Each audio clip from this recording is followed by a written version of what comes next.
Segundo bloque de edición central de Noticias y bueno, como pueden ver ya tenemos a nuestro invitado Juan Manuel Ferrer, que él es coordinador de gestión hospitalaria del Ministerio de Salud y nos va a comentar también cómo viene todo el tema de salud en toda la provincia de Corrientes y bueno, más específicamente hablar de lo que está sucediendo en Paso de los Libres.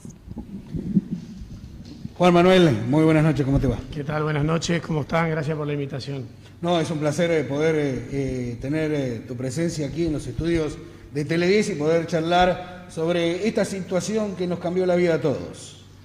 Sí, realmente es una situación que si uno la ve desde una óptica bastante crítica, es una situación compleja, que si bien estábamos preparados para que a esta altura del año sucedieran algunas cuestiones que se dieron, no sé si llegábamos a dimensionar la complejidad que esto podía tener. Y sobre todo la complejidad, no tanto desde el punto de vista sanitario, porque los sanitarios, tanto la provincia como los distintos municipios se organizaron coordinadamente, se trabajó en un montón de cuestiones, pero hubo un aspecto social que modificó muchísimo todo lo que estaba planificado. Y eso es algo que realmente llama a la atención y también nos llama a la reflexión a la mayoría de los que vivimos en Paso de los Libres. Y eso que vos decías, Milena, es importante. Yo ahora salí del ámbito de la dirección del Hospital de Libres después de bastante tiempo. Me estoy moviendo más por toda la provincia. Empecé por la costa del Uruguay, ya estoy abarcando más el centro de la provincia y antes de fin de año, si Dios quiere y todas las cosas se dan, voy a llegar hasta la costa del Paraná, que esa es la idea, poder cubrir todo. Y estamos viendo que el problema hoy no es solamente epidemiológico, no se trata de una cuestión que no se pueda abordar de lo epidemiológico. De lo epidemiológico estamos muy tranquilos desde el Ministerio, el ministro, el gobernador, todos están tranquilos que tenemos la infraestructura, tenemos la capacidad, tenemos los profesionales, tenemos sobre todo los recursos materiales humanos adecuados y capacitados para resolver la cuestión. Lo que sí no vemos es un acompañamiento en la misma línea de la comunidad, de las distintas comunidades. Esto no es una cuestión exclusivamente que suceda en Paso de los Libres, sino que nos sucede en toda la provincia. Bien, ¿crees que si esto hubiera llegado antes, si el brote hubiera llegado antes, Corrientes no iba a estar preparado ediliciamente o por profesionales también? Bueno, eso sí es una buena pregunta. Es difícil poder responderla con precisión. La provincia está preparada, lo que tiene que ver con el hospital de campaña, desde el mes de julio ya está en la misma situación, estaba en la misma situación que está hoy en lo que tiene que ver con lo edilicio. Obviamente todos los recursos humanos, los profesionales, todos nos preparamos y llegamos a una instancia que ya la experiencia nos ha hecho aprender un montón de cuestiones y a evitar algunos errores que también hemos cometido en todo este proceso. Que era un proceso absolutamente nuevo, que no había referencias, que no había a quién preguntarle y que sobre todas las cosas era tan dinámico, sigue siendo tan dinámico que hasta se van agregando sintomatologías a lo que es el caso sospechoso. Si ustedes se acuerdan, cuando recién empezó todo esto, se definía como que era algo parecido a una gripe, sí. Y después se empezaron a agregar otros síntomas que también llevó un proceso que la sociedad lo conociera. Y eso también nos fue llevando a que se dilate en el tiempo la conexión directa con el nexo. Eso obviamente lleva a que existan días de contagio que se tienen que poder evitar. Y ese es el punto de lo que yo le decía con lo social. ¿Por qué nos está pasando? ¿Por qué tenemos que estar discutiendo? ¿O por qué tenemos que estar a esta altura, después de casi 9 meses de trabajo en la pandemia, explicándole a la gente que si tiene síntomas no tiene que salir? ¿Sí? O la utilización del barbijo, que ya se volvió algo tradicional en cada persona, digamos, uno sale y ya sale con el barbijo puesto, pedirle a una persona que se lo coloque bien, creo que ya va más allá, ya son muchos meses, y también con esto que hablabas de que por ahí se fue transformando todo, creo que también eso es importante que la gente lo sepa, porque por ahí desde la sociedad se piensa distinto y entonces pegan mucho a los médicos que también están aprendiendo en el proceso. Eso es lo que la sociedad tiene que entender, es algo que fue muy desconocido y que todavía se está aprendiendo. Sí, es así. Pero acá no se va a dar una cosa sin la otra. Acá ni solamente el sistema sanitario público, privado, el que fuera, el que interviniera, va a resolver solo, ni la sociedad va a resolver sola esta cuestión. Esto definitivamente tenemos que resolverlo entre todos, jugando el rol de salud pública o el rol de ciudadano común. Pero si nosotros, porque nos pasa todo el tiempo, tenemos un call center que está sumamente capacitado hoy ya con tantos meses de trabajo y con varios brotes grandes, y que llama gente para denunciar que la vecina que es positiva salió a la despensa a comprar. Claro. Y uno dice, a esta altura estas cuestiones no pueden suceder.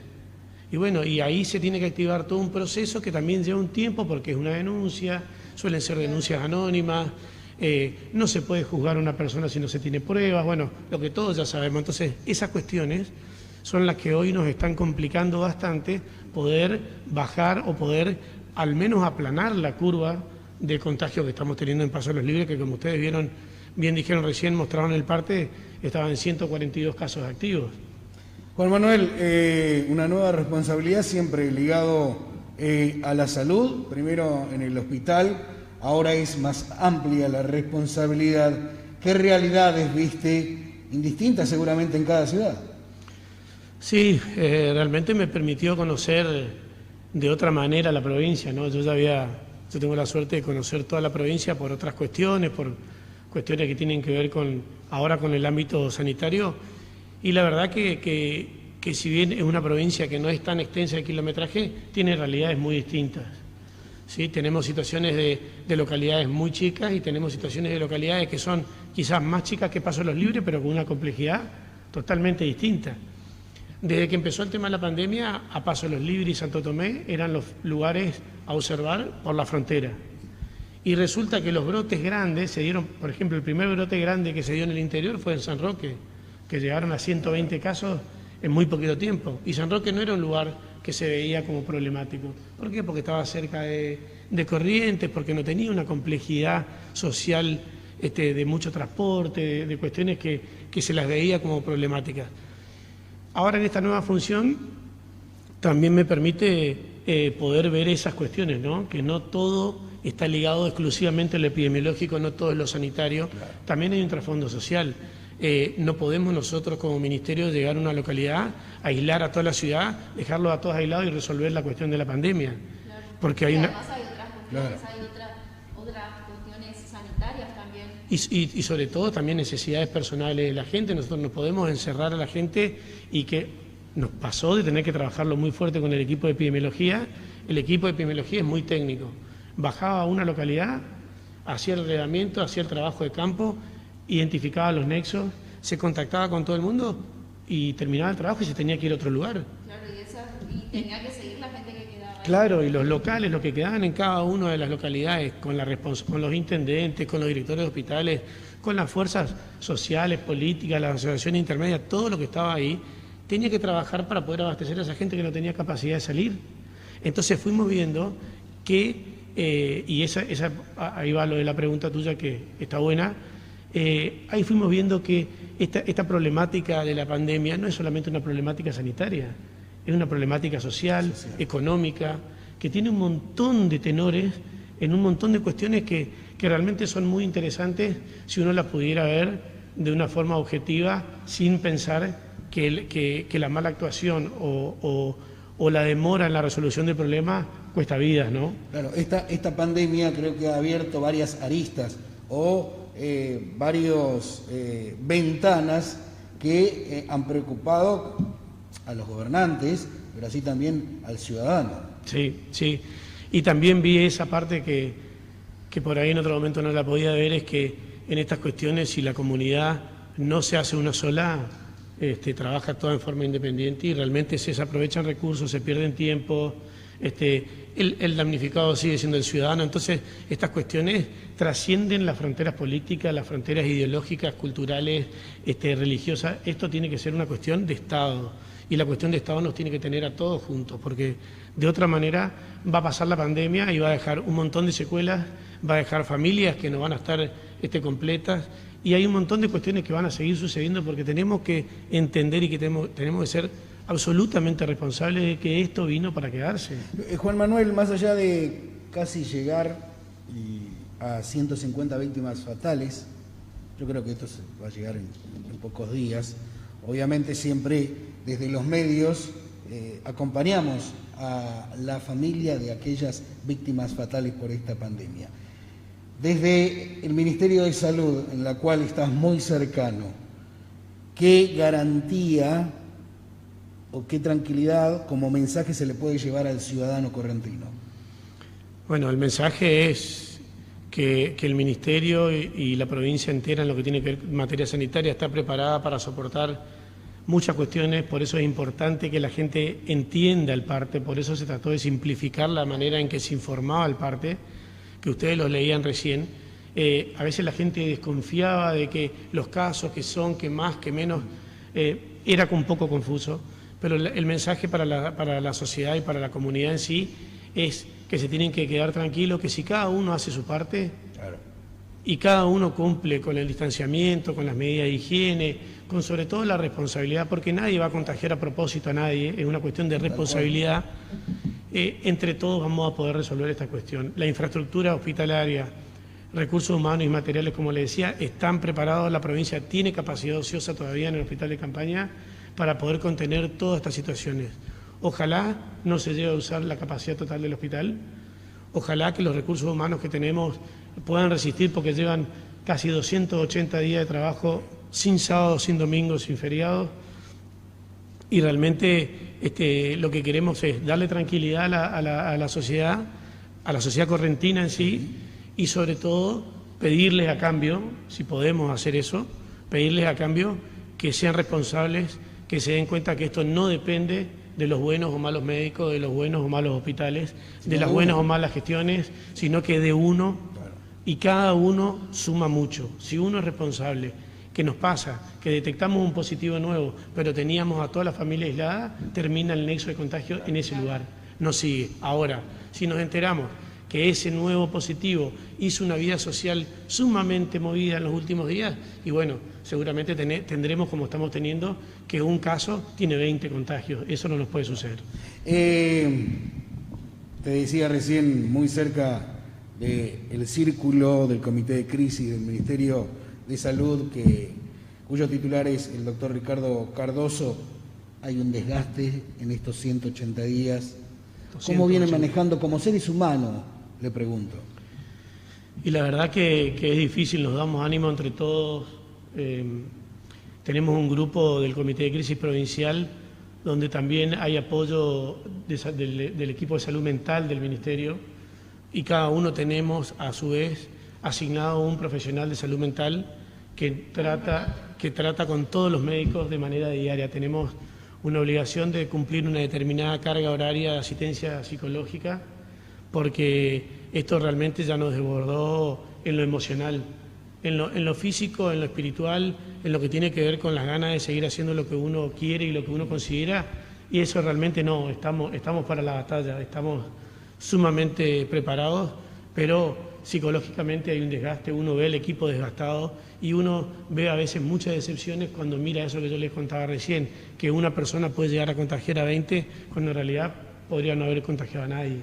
Ahí es donde realmente sentimos una desazón muy grande y donde nos replantea absolutamente todas las cuestiones. Justamente quería hablar sobre esto. Hablabas de los roles de cada persona, teniendo en cuenta que tuviste que estar aislado por ahí, comentarle a las personas de manera personal lo que se siente, lo que es, y también, bueno, la responsabilidad que conlleva eso, y que seguramente sufriste también todos los dichos en redes sociales y demás cuestiones, que también es algo que deberíamos ya tenerlo asimilado y que la gente también pueda entender que el virus puede atacar a cualquier persona. Es buena la pregunta y a la vez muy sensible. Realmente me tocó ser positivo, y lo puedo decir con toda la tranquilidad del mundo, que me tocó ser positivo trabajando, no me tocó ser positivo en una reunión social. No juzgo al que se contagie en otra situación porque, lo repito, nadie se contagia ni contagia a nadie a propósito.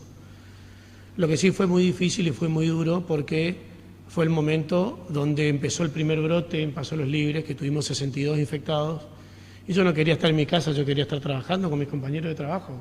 Tenía un rol en ese momento dentro de la dirección del hospital que abarcaba un montón de funciones que yo no las quería dejar de lado. Y también fue muy difícil cuando me dijeron, porque yo no creía que yo estaba... ¿Por qué? Porque yo siempre me ponía doble barbijo, estaba todo el tiempo, si yo bien soy contador, pero estoy muy involucrado en todos los temas sanitarios porque me interesan muchísimo, porque me gustan, porque creo que la gente necesita que haya gente comprometida con las cuestiones que tienen que ir más allá de lo sanitario, sino con lo humano, y eso es lo que yo más trabajo. Y me tocó estar del otro lado, y me tocó de un momento a otro, cuando fui a trabajar y me dijeron, no, ¿sabes qué? Esperá, estamos esperando tu resultado. ¿Por qué? Porque está dudoso. Me llama el ministro de Salud y me dice, mirá, diste positivo. Realmente me pongo en el lugar de todas las personas que están recibiendo esa novedad y que ahora me toca a mí decirla, porque yo estoy colaborando con todos los call centers de la provincia, pero puntualmente estoy con lo que tienen que ver con la costa del Uruguay y sobre todo acá en Libre, que es el brote más grande. Cuando uno llama por teléfono y le dice a alguien que es positivo, claro, es como dar una mala noticia, te toca ese rol. Es una mala noticia, sí. Definitivamente es una mala noticia porque uno no sabe cómo va a ser el desenlace, cómo va a ser todo el proceso de la enfermedad, cómo se va a dar, si va a tener síntomas, si no. Y es una situación compleja, pero a mí me resulta un poquito más fácil porque yo le cuento mi experiencia. Claro. Yo le cuento mi experiencia y le digo, mira, acá lo importante no es el estigma de tener COVID, porque cuando tuvimos COVID nosotros no había tanto, pero... Señalar con el sí. Y yo tuve un montón de discusiones en las redes sociales que yo obviamente no entré en debate, pero discutían que mi casa tenía que estar vallada y mi casa estaba vallada. Y después empezamos a ver qué necesidad hay de vallar una casa para marcar que hay un positivo. Claro. El vecino de enfrente de mi casa, a mí no me retiraban los residuos. Yo, por suerte, no saco mucha basura, tengo un compost en mi casa, tengo un trabajo de lo que tiene que ver con eso que es medioambiental. Claro, pero también hay que pensar cómo lo vive cada persona, claro. Lo psicológico. Bueno, eso me pasaba. Obviamente. Generar un pánico que pasa en los libros y lo ha vivido. No, y discriminar también, claro. Porque parecía discriminativo. Entonces, el vecino de enfrente me decía, ¿sabes qué? Me escribió un mensaje que le mando un saludo a Carlos Maldonado, él me dio una mano enorme. Me decía, ¿sabes qué? Yo me llevo tu basura, una bolsita, me la pongo en mi tacho porque si no, no te la llevan. Claro. Mi familia obviamente aislada, un montón de comentarios, de cuestiones, de que tengo una foto en mi perfil de Facebook que yo estoy tomando una gaseosa y hubo una persona que dice que trabaja en los medios y que puso, ahora toma suero. O sea, como que están tomando o como que están viendo la enfermedad como algo para una rivalidad, para una cuestión, sin saber cuáles podrían ser las secuelas o cuál podría ser la situación. Yo, por suerte, pasé asintomático, tuve el acompañamiento de un montón de gente, de mi familia, de todo el equipo de la provincia, pero es una situación compleja. No es fácil transitar esta enfermedad porque no se conocen las secuelas que vienen después. Yo pasé totalmente asintomático, pero quedé con un dolor de garganta que es prácticamente crónico y quedé con una cierta disfonía. Pero yo durante todo el proceso no tuve fiebre, no tuve ningún inconveniente. La pasé relativamente bien. Cumpliendo sí, hice 20 días de cuarentena por las dudas porque el personal de salud tiene que tener 2 testeos negativos a diferencia de cualquier otro. Yo, más que 2, tuve 3 negativos, me aseguré de eso. Y bueno, hubo un montón de gente, amigos, gente que colaboraba con algunas cuestiones, pero bueno, es una situación realmente complicada para la gente que lo tiene que transitar, así que la sociedad entera, la comunidad tiene que saber que hay que acompañar, no hay que discriminar esta situación. Nadie contagia a propósito, hay mucha gente que no sabe que está enfermo. Se calcula, dicen a nivel epidemiológico, que de los casos que vemos, que son los sintomáticos, los asintomáticos hay que multiplicarlos por 3. Si tenemos 100, hay que multiplicar por 3 la cantidad que hay en una sociedad. Hace un ratito estuve con una persona en la calle que estuvimos hablando, que también la familia de él fue positivo y él no. Y yo le digo, ¿sabes que yo todo el tiempo pensé que ibas a ser positivo, que te iba a llamar? Claro. Porque le llamé para contarle que la mujer, el hijo, la nuera eran positivos, encima la nuera embarazada. Y le digo, o sea que yo pensé todo el tiempo que iba a ser positivo. Lo que tenés que hacerte es un dosaje en sangre para ver si tenés anticuerpos. Ya me lo hice. Me dice, fui positivo, tengo anticuerpos, así que voy a donar plasma, me dice. O sea, fíjense lo confuso que es. Claro.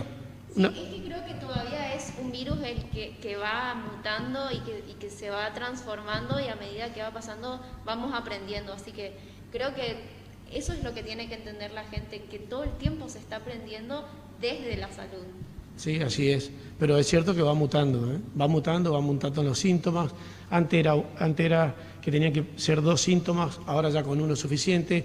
Nos está pasando que tuvimos varios casos en la provincia, de casos que el laboratorio, o sea, el hisopado, el test rápido, PCR, lo que se haga, da negativo, pero le hacen una tomografía y es positivo. Y se diagnostica por la tomografía, porque los pulmones salen manchados y demás. Entonces, fíjense cómo va cambiando. Y a esa persona no le podemos dar un certificado de que es positivo, porque a nivel laboratorio no es positivo. Ahora, en la historia clínica sí es tratado como un COVID positivo, porque la medicación y el tratamiento que se hace paliativo de la enfermedad es de COVID. Muy bien, Milena, tenemos que agradecer mucho la presencia de Juan Manuel Ferrer. Lo que pude sacar de esta interesante charla y esta nota que seguramente para usted también, señora, señor, que nos está viendo en su hogar, es de que tenemos que seguir teniendo responsabilidad individual. Así es. Muchas gracias por venir. Gracias por la invitación y el mensaje a la comunidad es de que nos sigamos cuidando, que falta poco. Tenemos que llegar a las fiestas todos juntos, no tiene que faltar nadie en nuestra mesa, pero es importantísimo que estos días bajemos la movilidad, que tratemos dentro de lo posible de no hacer reuniones, de movernos prácticamente lo que sea justo y necesario.